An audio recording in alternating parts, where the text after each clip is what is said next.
कल्की भगवानको हुङ्कार सुदर्शनको न्यारा भइकन 2300 जन्म पार गरिकन बाधा विघ्न चुमिकन हजारौं वर्षमा घुमिकन सौभाग्य न स्वभाव दिन भुल्छ।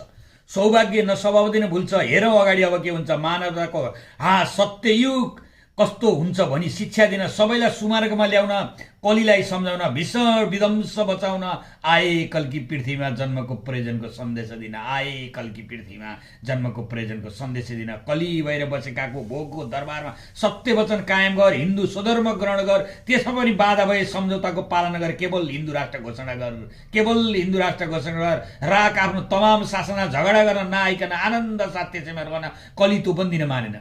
कली त्यो पनि दिन मानेन। अवतारको रहस्य बुझ्न खोजेन। पहिला विवेक मरेर जान्छ जब मानिसको नाश आउँछ। पहिला विवेक मरेर जान्छ जब मानिसको नाश आउँछ। जुन चाहिँ असाध्य साध्य बनाउन हिँडेर उल्टो कल्कीलाई थुन्छु भनेर कल्कीले भीषण हुङ्कार गरे, आफ्नो स्वरूप विस्तार गरे, डक नाचे। कल्की कुपित भएर बोले हिरासत अझ धेरै बडा। कली थुन मलाई यो देख गगन मसल लाग्छ, यो देख पवन मसल रहेछ, यो देख बिलिन झङ्कारा मसल रहेछ, संसार सबल अमरत्व फुलेको छ ममा, समारा झुलेको छ मसा, उदय हिँडेको छ मेरो दिप्तमा, भूमण्डल विचलमा भूपरिधि बन्दको डोरेर बोलिरहेको जुन नर नक्षत्र निकर सब छ मेरो शस्त्रभित्र। वेद मार्ग तो दृश्य अखण्ड देख म भित्र सबै ब्रह्माण्ड देख, चर अचर जीव जगत छेर अक्षर कलिया आछ सूर्यजाति अम्बर 10 पाल सूर्य 10 पाल सूर्य सरिता पाँच सचिन्दु मन्त्र शतकोटी वर्मा विष्णु मैचर शतकोटी रुद्र शतकोटी काल बडा हिरासत यसैको साता। कली अझै मलाई थुन, कली अझै मलाई थुन, कली अझै मलाई थुन।